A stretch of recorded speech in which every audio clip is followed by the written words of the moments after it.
Bienvenidos al Colegio de Empresarios. ¿Cómo están? ¿Cómo se han portado? Espero que bien. Si se portaron mal, pues no dejen evidencia, y si los descubren, niéguenlo todo.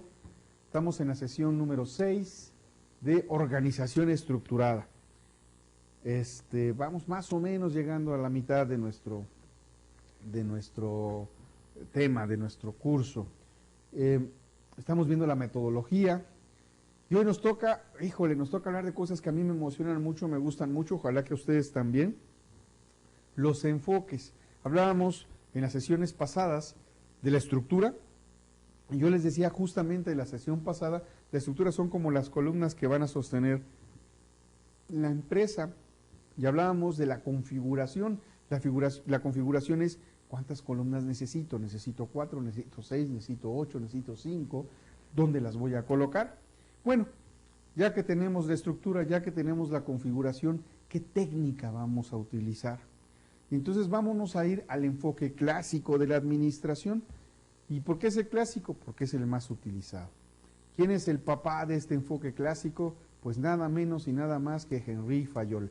Personalmente, de todas las escuelas de administración que existen, yo me siento fayolista. Fayol, dije, no farol.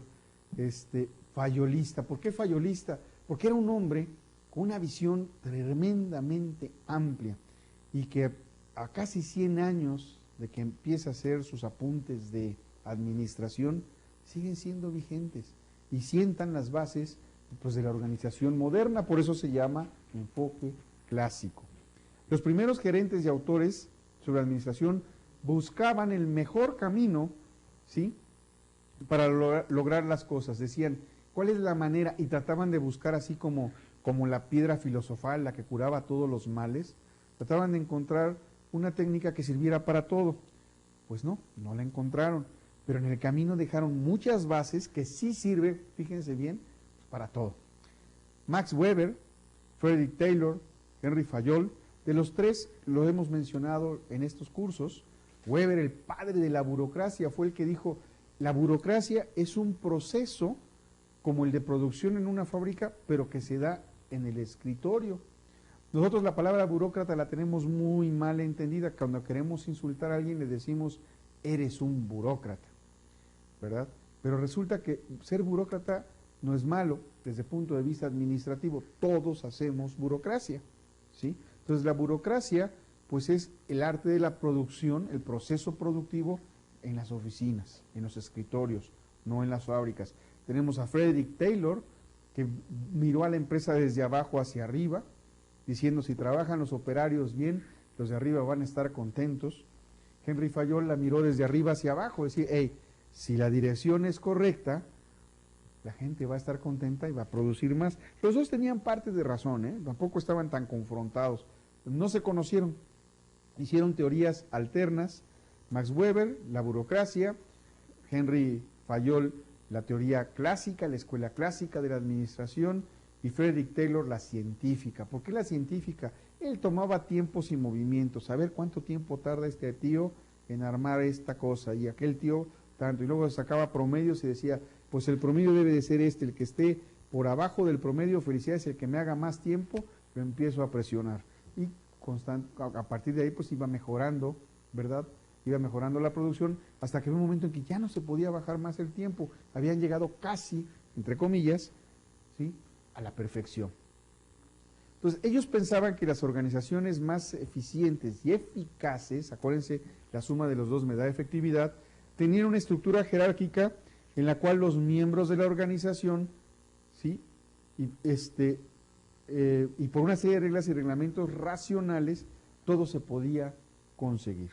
Según Weber, acuérdense, el representante máximo de la escuela de la burocracia, ¿sí?, cuando estas organizaciones se han desarrollado plenamente, se caracterizan por la especialización de la tarea, los nombramientos por méritos, la oferta de oportunidades, etcétera, etcétera. Weber a esto le llamó burocracia. En la medida que la empresa comienza a tomar un camino, se comienzan a sistematizar. ¿Se acuerdan que vimos sistemas? Aquí fue Ludwig von Talafi, la persona que representó esta escuela. Se empieza a sistematizar y estos procesos se les llama burocracia. O sea, el poder, kratos, del escritorio, buró. es lo que significa. Weber alababa la burocracia porque esta establecía reglas para trabajar. Si se iba una persona, llegaba a la siguiente y hacía exactamente lo mismo. Sabía qué era lo que tenía que hacer.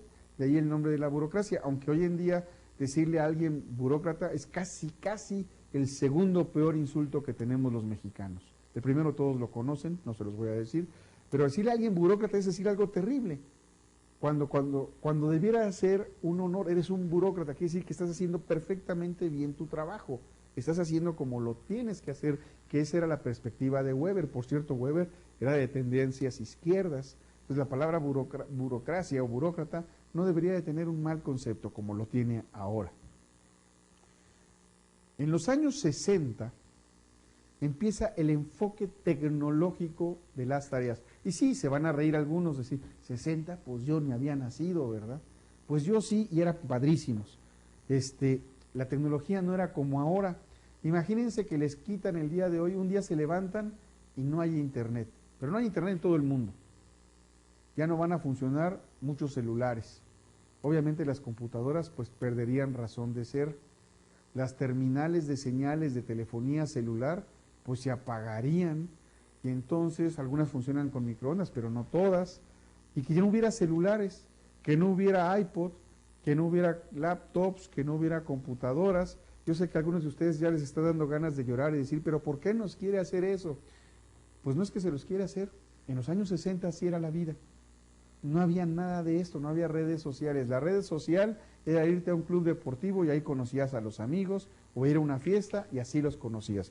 Los conocías frente a frente, no a través de una pantalla. Entonces, la tecnología de las tareas se refiere a los diferentes tipos de tecnología de producción que implica la producción de diferentes tipos de productos. Los estudios clásicos realizados a mediados de los años 60 por Joan Woodward y sus colegas arrojaron que la tecnología de las tareas de una organización afectaba tanto su estructura como su éxito. El equipo de Woodward dividió alrededor de 100 empresas, ¿sí?, en tres grupos. Empresas británicas. Joan Woodward era británica, mujer. De acuerdo con sus respectivas tecnologías de las tareas: producción unitaria, producción de partidas pequeñas, producción de partidas grandes y en masa, y producción en procesos. Vamos a ver de qué se trata cada una, y cada una tiene que ver con diferentes etapas del ciclo de vida de una empresa o del crecimiento y desarrollo de una empresa, ¿sí? La producción unitaria se refiere a la producción de artículos individuales producidos de acuerdo con las especificaciones del cliente. Por ejemplo, un sastre. Un sastre hace producción unitaria, ¿sí? Llega al cliente, le dice, a ver, póngase así, le toma las medidas, el cuello, los puños, la panzurris, ¿verdad?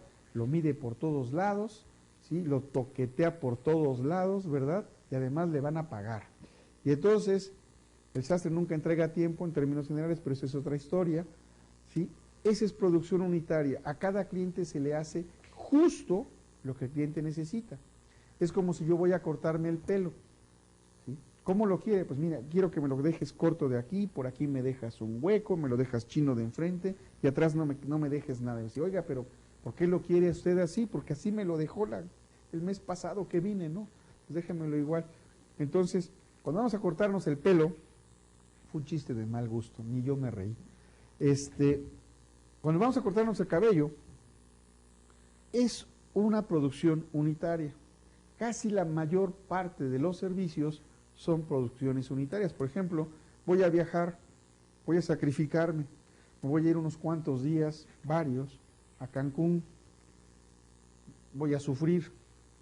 Y entonces ya tengo mi lista de pedidos, aunque voy a un all inclusive, es decir, propinas incluso están pagadas, están incluidas, para no tener más que llegar y sufrir bajo los rayos del sol, ¿verdad?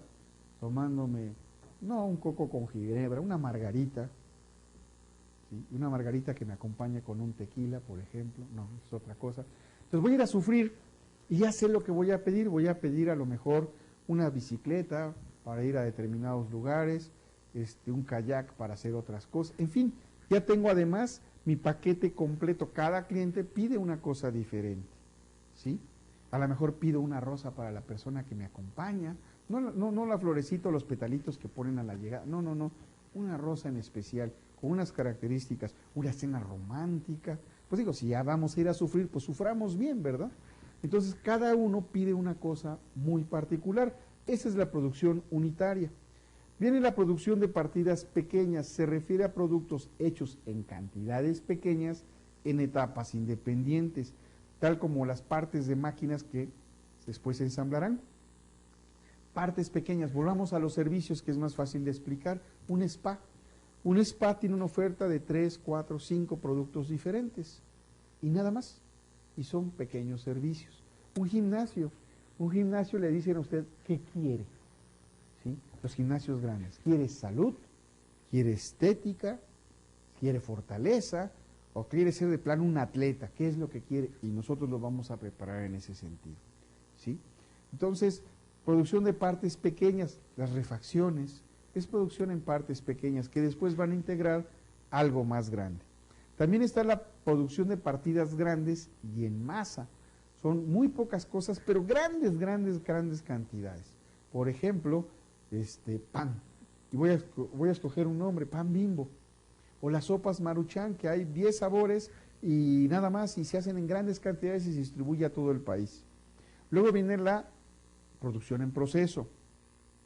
Es la producción de materias que se venden por peso o volumen, o peso y volumen, como las sustancias químicas o las drogas, ¿sí? Son los productos a granel, el cemento, el acero, ¿sí?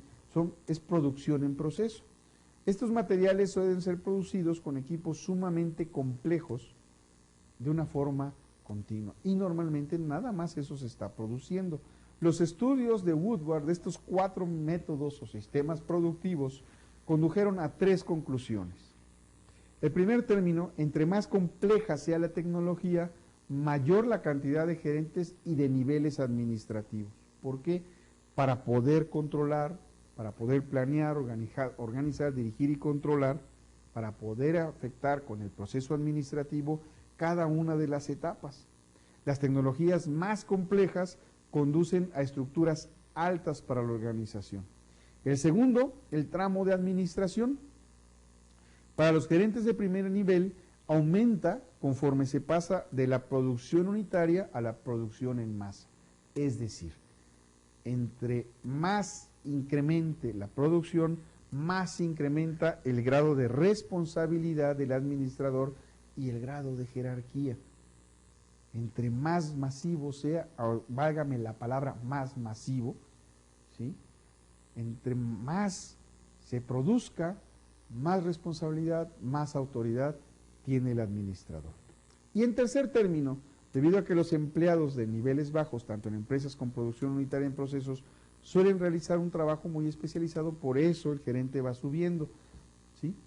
Por lo contrario, la cantidad de obreros de línea de ensamble que efectúan tareas similares pueden ser supervisadas por un solo gerente si la estructura es pequeña. En tercer término, conforme aumenta la complejidad tecnológica, ¿sí? Aumenta su personal burocrático, recuerden. Entonces, si la línea de producción tecnológicamente es avanzada, hay más burocracia, hay más personal manejando papeles, llevando el control administrativo de lo que está pasando en la fábrica. Es muy común llamarle cuello azul y cuello blanco. Si por ahí en algún libro ven cuellos blancos y cuellos azules, cuello azul hace referencia al overol del trabajador, del obrero, el que trabaja con las manos. Cuello blanco de la persona que está en la oficina, por originalmente pues la camisa blanca y la corbata. Entonces, si se han fijado, nosotros los profesores de Colegio de Empresarios pues siempre venimos con camisa blanca, porque es precisamente fijar esa actitud de administradores. Entonces tenemos el cuello azul, la persona que trabaja en la fábrica, el obrero, y el cuello blanco, el que trabaja en oficina, ¿sí? Entonces, mientras más compleja tecnológicamente sea la producción, aumenta el trabajo administrativo, ¿sí? Entonces, se requiere un equipo más complejo y de programación, además de todos los que generan el papeleo, además de los papeles, el control, incluso computacional, de lo que está pasando en la planta, que se ligue a la administración. En alguna empresa en donde yo trabajé, ya más recientemente, antes de independizarme, ¿verdad? En ese tiempo estaban de moda las Palm, no sé si se acuerdan ustedes, tuvieron alguna y algunos de ustedes quizá todavía la utilicen. Entonces en esa Palm yo recibía la información por Wi-Fi de mi reporte de ventas diario y lo checaba y lo revisaba con mi plumita. Y entonces con mi plumita iba yo detectando los puntos donde estábamos bajos, ¿verdad? Las zonas, los productos, el vendedor, el cliente. Inmediatamente mandaba yo la voz de alerta. Obviamente mis gerentes regionales en cada parte del país y de Centroamérica, pues recibían la misma información. Entonces en cuanto se recibía se analizaba. Yo tenía que analizarlo de 7 oficinas regionales y pues cada gerente regional pues tenía que analizar lo suyo. Entonces se ponía a revisar y decía, híjole, me va a hablar Carreto. Y entonces empezaban a buscar por qué pasaba. Lo recibíamos diario. Entonces al día teníamos la información de qué había pasado, qué se había cobrado y qué no. Había veces que había cosas que eran importantes cobrar y no se estaban cobrando. Y esa información pues la recibíamos en una PAL. Así de sencillo, así de fácil. Hoy la podemos recibir hasta en el celular, podemos recibir hasta nuestro mail, ¿no? Entonces vean cómo ha ido cambiando las cosas, cómo han ido evolucionando, cómo han ido mejorando, pero esto en función de que era una empresa grande con muy alta tecnología, ¿sí? Otras investigaciones han sugerido que el impacto de la tecnología en la estructura es mayor en el caso de que de las empresas más pequeñas, como las empresas estudiadas por Woodward, ¿sí? En el caso de las empresas grandes, parece que el impacto de la tecnología se siente principalmente en los niveles más bajos de la organización. ¿Por qué en los niveles más altos no?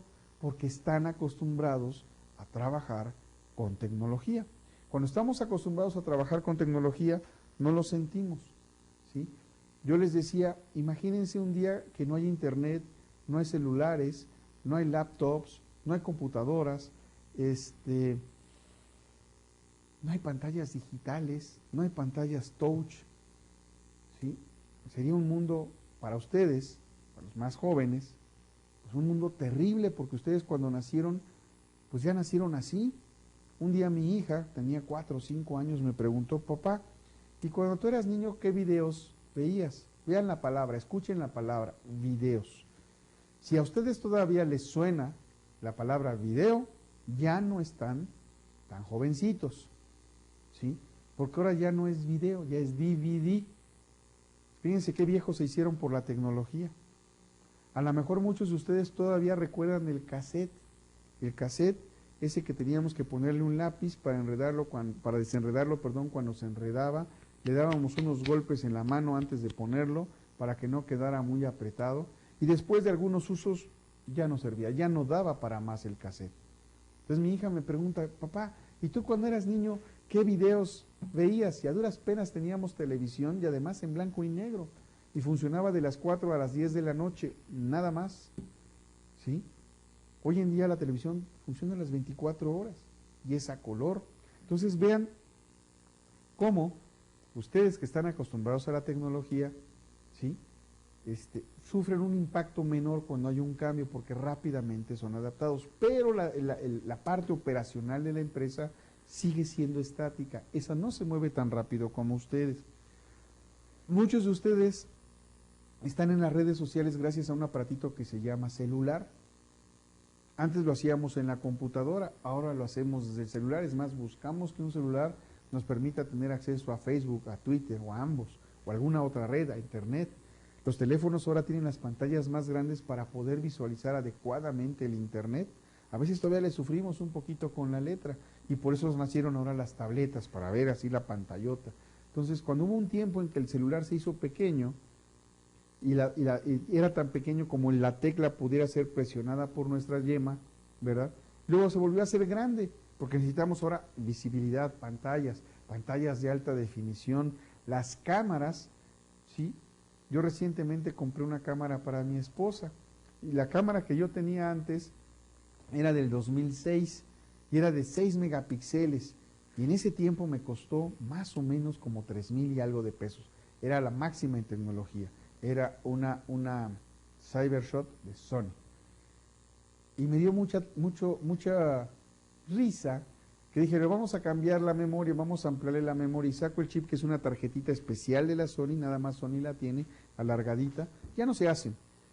Y me sorprendí cuando vi que era de 218, 200 algo de megas, ni siquiera llegaba a 1 giga. Mi celular tiene 32 gigas de memoria y tiene una cámara de 12 megapíxeles. Mi cámara fotográfica era de 6 y tiene zoom de 10x, este tiene zoom de 5x. Entonces, y este celular no es cámara, ¿sí? Y puedo guardar más imágenes en este celular que las que podía guardar en la cámara diseñada para eso. Entonces vean cómo la tecnología nos va alcanzando, la vamos sintiendo común, ¿sí? En nuestra época, en mi época, cuando yo era niño, el teléfono teníamos que darle un dial a una ruedita y esperar a que regresara. Marcábamos el 1 y regresaba, tac. Y marcábamos el 9 y entonces era taca, taca, taca, taca, taca, tac, hasta que regresaba. Entonces, hoy estamos más acostumbrados a la tecnología. Lo mismo sucede en las empresas. Cuando hay un cambio tecnológico, quienes ya estamos acostumbrados a la tecnología, tan sencillo como cuántos de ustedes no se regresan a su casa cuando se dieron cuenta que olvidaron el celular, ya van saliendo y se regresan si todavía hay tiempo. Y si no hay tiempo, se la pasan sufriendo el resto del día, porque no traen el celular. O cuando se le acaba la batería del celular y no llevaron el cargador, o tienen el cargador y no tienen dónde cargar el celular. Son momentos de gran angustia. Fíjense cómo nos ha convertido la tecnología, cuando antes pues no necesitábamos un teléfono celular, ¿sí? Más o menos cuando Woodward realizaba sus estudios, estaban desarrollando un enfoque ambiental estamos, para diseñar organizaciones que incorpora el ambiente de la organización en consideraciones en cuanto al diseño, por ejemplo. Estos señores señalaron la diferencia entre dos sistemas de organización, el mecanicista y el orgánico. Y el orgánico no tiene nada que ver con ecología, es orgánico porque lleva órganos. Vamos a ver de qué se trata. Un sistema mecanicista, ¿sí? En el sistema mecanicista las actividades de la organización se descomponen en tareas especializadas separadas. Los objetivos para cada persona y unidad son definidas con toda precisión por gerente de niveles más altos y siguiendo la cadena de mando burocrática clásica. Por eso es mecanicista. Son tareas especializadas que mecánicamente se realizan día con día. Tenemos el sistema orgánico, que les decía yo, orgánico no porque tenga que ver con ecología, sino orgánico porque es más probable que las personas trabajen en forma de grupo que solas. Tener un trabajo donde yo no puedo platicar con nadie es terrible. Imagínense que estoy en mi escritorio y estoy rodeado de 4 paredes. O sea, por muy agradable que sea el trabajo, necesito el contacto, aunque sea visual, con otras personas. Entonces, el sistema orgánico, ¿sí?, nos permite que las personas trabajemos en grupo. Es por eso que cuando se hace un diseño con los famosos corralitos, ¿sí?, con que levantemos tantito la cabeza ya podemos ver al compañero que está adelante, o incluso en estos mismos corralitos o cubículos, a veces hay 2 o 3 personas por esta razón, porque en un sistema orgánico la gente produce más. Se conoce menos importancia al hecho de aceptar órdenes de un gerente o de girar órdenes a los empleados. ¿Por qué? Porque es compartido con otros. No soy yo el único y me doy cuenta de que no soy el único. En cambio, los miembros se comunican con todos los niveles de la organización para obtener información y asesoría, están en contacto constante. Hey, Jiménez, ¿cómo se hace esto? Ah, no sé, pregúntale a González. Oye, González, no me estés quitando el tiempo, que te diga Jiménez. Y ese tipo de interacción, ese tipo de peloteo que hay, incrementa la relación, incrementa el trabajo, incrementa la armonía, aunque ya sepamos que Martínez no me va a ayudar, ¿sí? Después le haremos al respecto, o a la hora de la comida ya le diré algo, ¿no? Por tanto, un sistema mecanicista es más conveniente para un ambiente estable, mientras que el sistema orgánico es más conveniente para un sistema o un ambiente turbulento. Si las cosas no cambian, son normales, el sistema mecanicista funciona. Si hay mucho movimiento, como en una agencia de publicidad, como en una fábrica, el sistema orgánico nos funciona, un hospital. Las organizaciones en ambientes cambiantes, con toda probabilidad, usan la combinación de los dos sistemas. No podemos irnos normalmente por uno solo, porque usamos más uno u otro en determinados momentos de la vida de una empresa. En un ambiente estable es probable que cada miembro de la organización siga realizando la misma tarea. Por lo tanto, la especialización en esas habilidades es muy conveniente.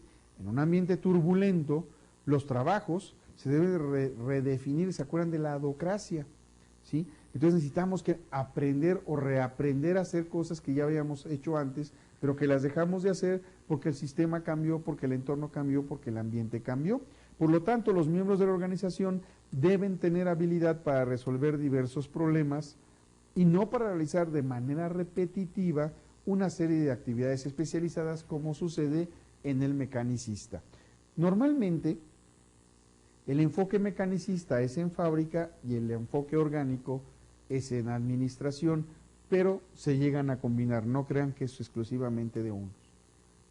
Vamos a llegar ahora a la metodología. La metodología para el análisis y diseño de estructuras organizacionales. Ya vimos qué es una estructura, ya vimos qué es una configuración, ya vimos escuelas, ya vimos lo que es la burocracia, porque se necesita, no porque sea mala. No podemos estar sin burocracia, no podemos trabajar sin burocracia. Aquí simple y sencillamente, cada vez que vamos a dar una exposición, se registra el curso, se le pone un número, lleva una clave, va a unos archivos determinados y no importa la persona que esté, siempre sabe dónde está. ¿Por qué? Porque hay un proceso burocrático. Si no lo hubiera, cada vez que cambiara la persona sería un caos, ¿sí? Los profesores, la única diferencia que tenemos es en la manera de dar nuestro conocimiento, nuestra información, pero todos tenemos un horario y unas pautas que seguir. Ustedes no las ven. Ustedes ven que el profesor llega, se para y les habla a ustedes, pero no saben lo que está pasando atrás. No sabe todo lo que tenemos además que estarles cuidando, no salirnos de cuadro, no acercarnos mucho a la cámara, no irnos muy atrás, no sorprender a nuestros amigos o amigas camarógrafa, que por cierto está muy guapa, que la están perdiendo. Esas son las ventajas de trabajar en el colegio de empresarios, que yo no le vaya a hacer así y ella se siga con la finta, ¿verdad? Porque eso los marearía a ustedes. Todas esas pequeñas cosas, las luces que ustedes no ven, que nosotros sentimos, y aunque son luces frías, ¿verdad?, no calientan tanto el ambiente, pero sí lo calientan. Todo eso ustedes no lo ven. Bueno, hay un sistema, hay un enfoque, hay burocracia. Entonces, ya vimos la burocracia, ya vimos qué es, ya vimos para qué sirve. Ahora vamos a ver cuál es el método a seguir. Si yo quiero hacer una estructura organizacional o quiero revisar mi estructura organizacional actual para ver cómo funciona, entonces tengo que seguir, primero que nada, mi visión del estudio. ¿Qué es visión? Bueno, en una empresa, visión con V, visión es a dónde quiere llegar la empresa, es un sueño que se tiene que hacer realidad. Si no se hace realidad, es simple y sencillamente un sueño. Entonces, la visión es a dónde quiero llegar con la empresa, a dónde va a llegar la empresa. Entonces, si yo quiero hacer una estructura, un estudio de estructura organizacional, primero es ¿qué quiero lograr? Que fue lo que me preguntó esta chica que estaba haciendo su maestría. Me piden un plan de trabajo, pero no sé en qué o sobre qué. Bueno, primero define para qué lo quieres hacer. Entonces, ¿qué es lo que quiero reestructurar? Primero es ¿por qué lo necesito reestructurar? ¿Es necesario o no? ¿Sí? ¿Cuáles son las razones por las cuales tendría yo que reestructurar una empresa? Obviamente las voy a reestructurar porque algo no está funcionando bien, o todo no está funcionando bien. Ojo cuando es todo, porque entonces el tiempo que nos queda para reestructurar es mínimo. Entonces, primero una visión. ¿Para qué quiero hacer la estructura o la reestructura? Posteriormente, una vez que tengo definida mi visión, fijo objetivos y entonces establezco mi plan del estudio. ¿Cuáles son los elementos que voy a buscar? Si es un estudio para desarrollar la organización, si es un estudio para hacer unos cambios estructurales en algunas áreas, para reorganizar las áreas funcionales, para hacer crecer una área, para hacer una nueva sucursal, en fin, ¿cuál es la razón que voy a tener? Entonces tengo que planear cómo voy a estudiar cada uno de los pasos. Empiezo a recabar datos, empiezo a obtener datos. ¿sí? Los datos que necesito para cumplir mi visión, no cualquier dato, no me voy a llenar de información que no me sirve, ¿sí? Que no me sirve. Entonces, yo necesito una serie de datos que se conviertan en información. Dato es algo que existe, que me puede, que normalmente pues no me sirve. Si yo les digo a ustedes 9 de noviembre, pues está bien, van a decir muchas gracias. Eso es un dato. Les acabo de dar un dato, 9 de noviembre. ¿Ok? Ahora lo vamos a convertir en información. El 9 de noviembre es mi cumpleaños. ¿Sí? Entonces ya es información. Ah, ya dejó de ser un dato. La simple fecha nada más dada porque sí, pues no sirve. Cuando les digo por qué es, entonces se convierte en información. Ahora, la información puede ser útil o inútil, ¿sí? El 9 de noviembre es mi cumpleaños, espero regalos y esos van a tener 2 puntos. Entonces se volvió información útil. ¿Se dieron cuenta? Pero si no espero regalo y si me dan regalo, se los voy a agradecer muchísimo con todo mi corazón, pero no va a haber puntos, entonces es una información que no es útil. Entonces vean cómo se traslada de un dato a información y de información a información que no es útil e información que sí es útil, ¿sí? Entonces, cuando me dicen algo que no sé para qué usar, es un dato. Cuando me dicen algo que puedo utilizar, es información. Cuando me dicen algo que puedo utilizar y lo utilizo, es información útil. Nosotros tenemos que entonces recopilar datos que posteriormente los vamos a convertir en información útil. Analizamos esos datos, los filtramos, decimos qué me sirve y qué no, formulamos recomendaciones, implantamos entonces el nuevo esquema y luego lo evaluamos. ¿Para qué? Para que al evaluar yo me esté dando cuenta, primero, si se está haciendo conforme lo planeé. Y si lo estoy haciendo como lo planeé, entonces quiere decir que voy a lograr mis objetivos de estudio. ¿Cuál es la visión del estudio entonces? Es la aproximación a los conceptos de evolución de una idea. Yo tengo una empresa, ¿sí? Cuando yo empecé en consultoría, me asocié con otro consultor que ya estaba establecido. Yo tenía el conocimiento y él tenía las relaciones.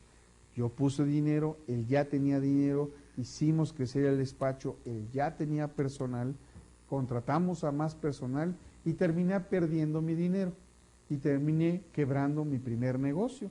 Yo, especialista, ¿verdad?, de grandes empresas internacionales, con grandes éxitos internacionales a nivel empresarial, y cuando me separo y pongo mi propio negocio, quiebro. Ahí aprendí que el socio es de vital importancia y nunca nos sentamos a ver si teníamos los mismos objetivos. Simplemente nos llevábamos bien y pensamos que por llevarnos bien íbamos a tener una muy buena compañía y fracasó. Y yo perdí mi dinero y me salí sin nada, con menos de lo que yo tenía y volví a empezar.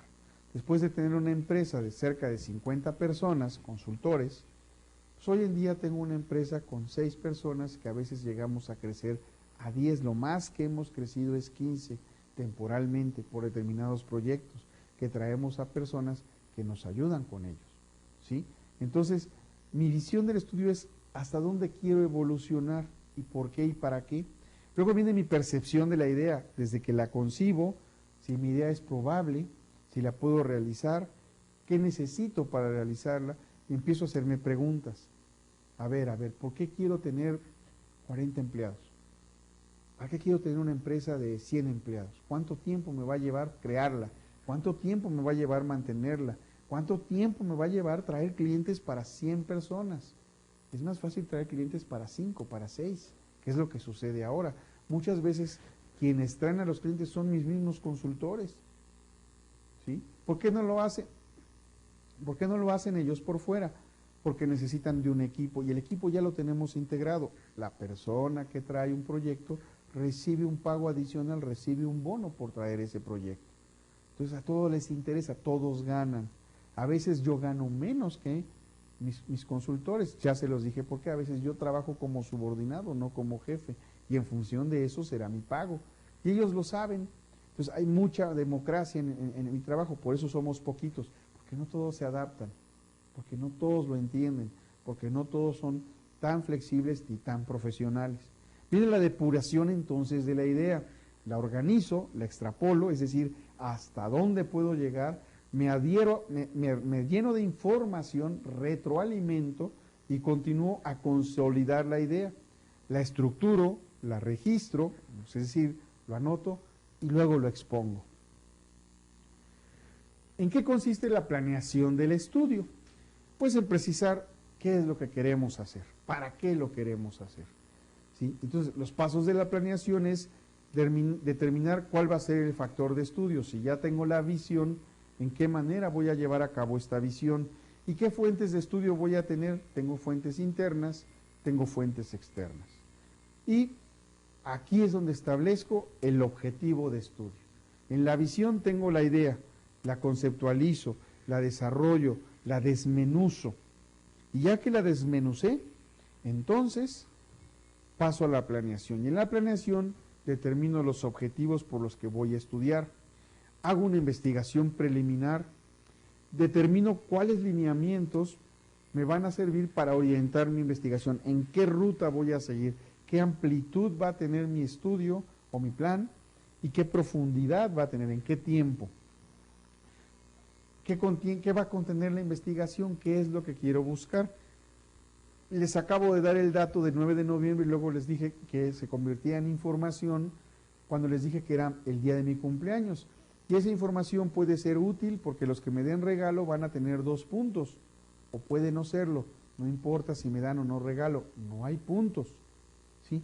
Entonces, en esta etapa del contenido de la investigación es qué datos voy a necesitar, qué datos no voy a necesitar.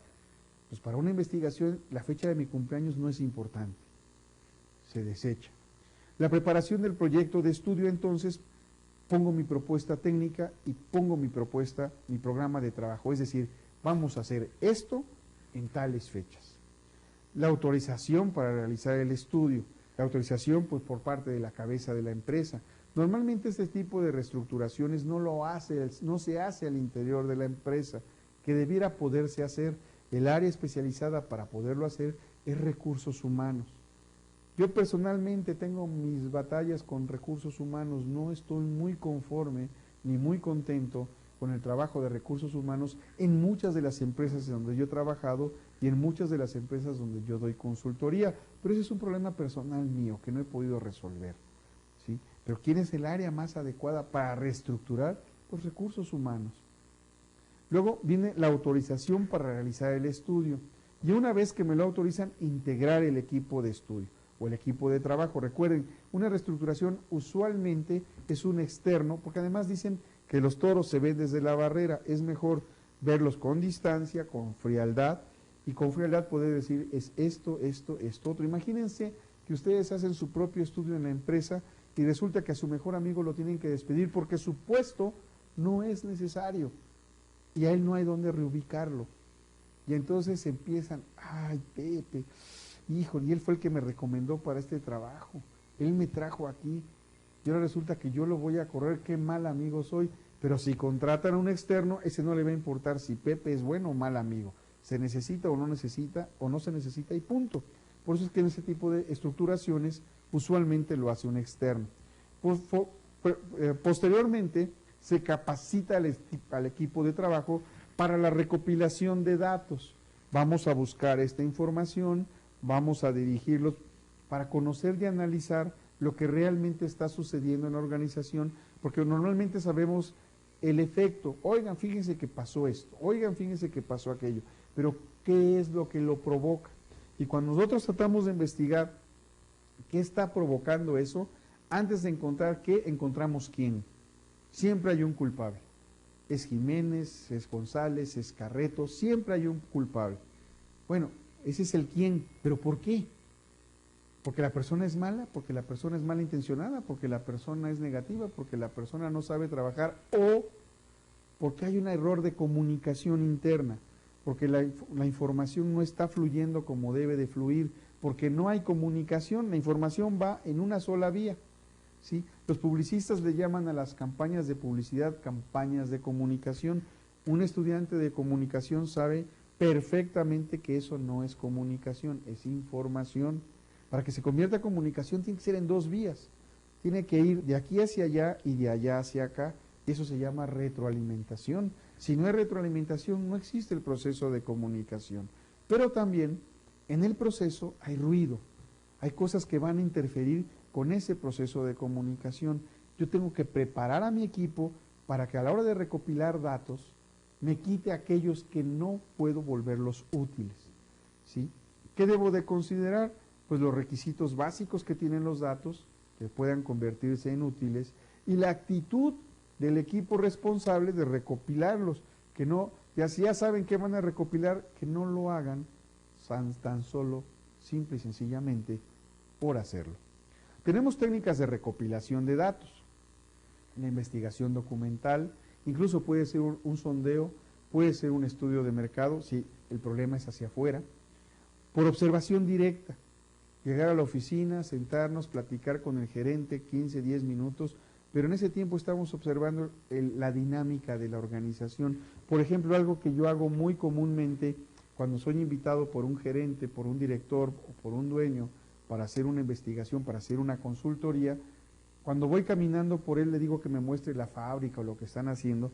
Cuando voy caminando por él, voy muy alerta a lo que pasa a mi alrededor, si escucho música. Hoy, por ejemplo, la música, como cada quien trae sus audífonos, pues ya no es como antes, donde había un radio que le daba el ambiente a todo, o hay empresas donde tienen su música ambiental, que es un determinado tipo de música que me mantiene el estrés en niveles bajos, pero que no lo suficientemente bajos para que me duerma, pues puedo producir más. Pero lo que me doy cuenta son los murmullos, las pláticas, las risas. Voy caminando y me doy cuenta, por ejemplo, si hay risas, si hay murmullos, si hay bromas, si saludan al director, me da una idea de cómo es esa empresa. Si todo el mundo se va quedando callado conforme yo voy avanzando, a veces hay una tensión tal que parece que si saco una navaja la puedo rebanar, puedo cortar. Y entonces eso también me dice mucho del liderazgo del director. Cuidado, el que la gente haga bromas, se acerque, lo salude y las chicas lleguen y besen al jefe, no es necesariamente malo. También en exceso, pues puede serlo porque se relaja la disciplina, pero hay que saberlo observar. Uno con experiencia comienza a detectar cuándo es un relajamiento de la disciplina y cuándo es porque al jefe verdaderamente se le tiene aprecio, se le considera un guía. Entonces, cuando yo voy caminando con el director, el dueño, el gerente general, voy detectando todo eso y me voy dando cuenta, me voy dando una idea de cómo es la empresa. Entonces, el cómo es la empresa me ayuda mucho para tratar de ver por dónde puedo encontrar el problema. A veces el problema está en la dirección, a veces el problema está en las líneas de comunicación que no están claramente definidas. Se sigue usando el radiopasillo, ¿no? Se enteran de los chismes en los pasillos o en los baños. Entonces, la observación directa es muy útil. Una recomendación que les voy a dar a ustedes, un regalo, no les voy a cobrar honorarios. Si quieren saber cómo es la empresa donde ustedes trabajan, vean sus baños. Si el baño está limpio, incluso huele a limpio, está todo en orden, así está el interior de la empresa. Si el baño está sucio, papeles tirados, huele mal, así está su empresa. Voy a más, vean los baños en su casa. Así está su casa. Esto es algo que he aprendido como consultor y hasta el día de hoy no me ha fallado. En la primera oportunidad que tengo, pido ir al baño. Y en el baño digo, ya sé por qué tienen problemas estos. Y si está pintarrajeado, peor. Me he encontrado empresas en donde el baño de los obreros está muchas veces más limpio y mejor organizado que el baño de los administradores. Peor aún, a veces el baño de los gerentes está descuidado. ¿Por qué? Pues ahí lo van a limpiar. Es mi baño, lo limpian. Entonces son descuidados, ¿sí? Entonces, el baño dice mucho de cómo es una empresa. Fíjense ustedes qué cosas se vienen a enterar. Entonces, vayan al baño de su empresa, los que ya fueron y los que ya lo conocen, se van a dar cuenta en qué problemas tiene su empresa, dónde les falla a la empresa. Un baño perfectamente limpio habla de una empresa perfectamente estructurada y organizada. Que funcione o no, esa es otra cosa, pero que la estructura la tiene, está. ¿Ok? La entrevista, les decía yo, platico 15, 10 minutos, 1 hora, 2 horas, dependiendo del trabajo, con la persona en cuestión, ¿sí? hago un cuestionario posteriormente para poder recopilar la información que me es útil y levanto registros o cédulas de este trabajo. Voy dejando evidencia. Integro la información, la resguardo, la clasifico, veo cuáles son antecedentes, cuál es la situación actual, ¿sí? Y empiezo a analizar los datos. ¿Cuáles son los componentes de esos datos? La naturaleza y el propósito del análisis. El procedimiento de analizar los datos es conocer el hecho o la situación que se analiza, describirla, descomponerla, examinarla críticamente con frialdad lo más objetivo posible, ordenar cada elemento, si es que no estuviera ordenado, si lo está, pasamos esa etapa, definir las relaciones que operan entre los elementos, identificar y explicar sus comportamientos, ¿verdad? Y entonces empezamos con el enfoque para analizar los datos, qué trabajo se hace, para qué se hace, quién lo hace, cómo se hace, cuándo se hace, con qué se hace, técnicas e instrumentos de análisis, hago un diagnóstico y entonces formulo recomendaciones. Ya que analicé los datos, ya que le di respuesta a todas esas preguntas, empiezo con las consideraciones previas, preparo mis recomendaciones, qué tipos de recomendaciones voy a hacer, elaboro un informe, presento los resultados y este resultado puede ir al titular de la organización, al órgano de gobierno que lo pidió, a los niveles directivos, a otros niveles, incluso de menor escala, a grupos de filiación, al buró de asesores, ¿verdad? O al de inversionistas. Y cuando se va a implantar, que es llevarlo a cabo, entonces tengo que considerar el programa, qué método voy a seguir, el método si es instantáneo, si es un proyecto piloto, si es una implantación en paralelo con otras más, si es parcial o son aproximaciones, si es una combinación de métodos, la integración de los recursos, la ejecución del programa, ¿verdad? Y las acciones de apoyo a la implantación. Finalmente evaluamos, ya hicimos todo el recorrido, ¿sí? Entonces, ¿qué consideramos? Los mecanismos de información, el seguimiento de las acciones que se van a llevar a cabo, ¿sí? ¿Quiénes van a ser los responsables? Los productos, responsables de la evaluación, de dar los datos, de dar la información, ¿sí? Una de las cosas muy importantes que yo siempre pido es con quién nos vamos a comunicar, con todos nosotros, no, con uno. ¿A quién le voy a rendir cuentas y a quién le voy a cobrar? ¿Con quién me voy a pelear? ¿Sí? Debe de ser uno. ¿Por qué? Porque con él te peleas, a él le cobra y se vuelve un verdadero desastre. Ese es un principio de organización. Entonces, ¿quiénes van a ser los responsables de qué áreas y con quién me voy a dirigir para resolver todo? El periodo de realización, entonces, ¿qué costo tendrá? Los niveles de eficiencia y eficacia que podemos permitir, es decir, aquí se cumple, si no llegamos a estos parámetros no se cumple, y entonces, en forma desfasada, las desviaciones, qué causó esa desviación, qué consecuencias tuvo, ¿verdad? Y las acciones correctivas, para que finalmente midamos los resultados. Por mi parte, eso es todo, nos vemos próximamente, espero que les haya gustado esta sesión. Sean felices, nos vemos la próxima sesión.